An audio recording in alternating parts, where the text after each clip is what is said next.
మొన్న 3వ తారీఖు శనివారం రోజు వెనిజులా సైనిక స్థావరం మీద అమెరికా వేసినటువంటి బాంబు దాడిలో 100 మంది చనిపోయినట్లుగా ఇప్పుడు తాత్కాలిక ప్రభుత్వం అయితే ఒక ప్రకటన విడుదల చేసింది.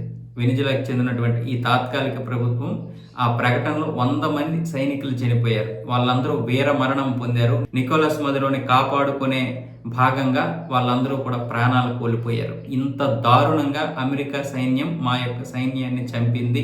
ఇవి హత్యలు. ఇవి ఏ దేశం మీద ఏ దేశం పోరాటం చేయాలి? ఏ విధంగా ఏమైనా సరిహద్దుల్లో పోరాటం చేశారా? ఇదంతా కూడా బలవంతంగా మేము ఒక బలవంతమైనటువంటి దేశం, అగ్రరాజ్యం అనే ఒక అహంకారంతో హత్యలు చేసింది అమెరికా అంటూ రోడ్జిక్ అయితే ఆవేదన వ్యక్తం చేశారు. అలాగే వీళ్ళందరికీ కూడా అధికారిక లాంఛనాలతోటి అంత్యక్రియలు అయితే చేశారు. ఇందులో 33 మంది క్యూబాకు చెందినటువంటి సైనికులు కూడా ఉన్నారు. ఈ విషయాన్ని క్యూబా కూడా ప్రకటించింది. మా 33 మంది సైనికులు కూడా వీరమరణం పొందారని. అక్కడ ఆ 33 మంది అంత్యక్రియలు కూడా వెనిజులాలోనే చేశారు. మొత్తం 7 రోజులు సంతాప దినాలు ప్రకటించారు. ఇన్ని దారుణాలు చేస్తుంది అమెరికా యొక్క సైన్యం.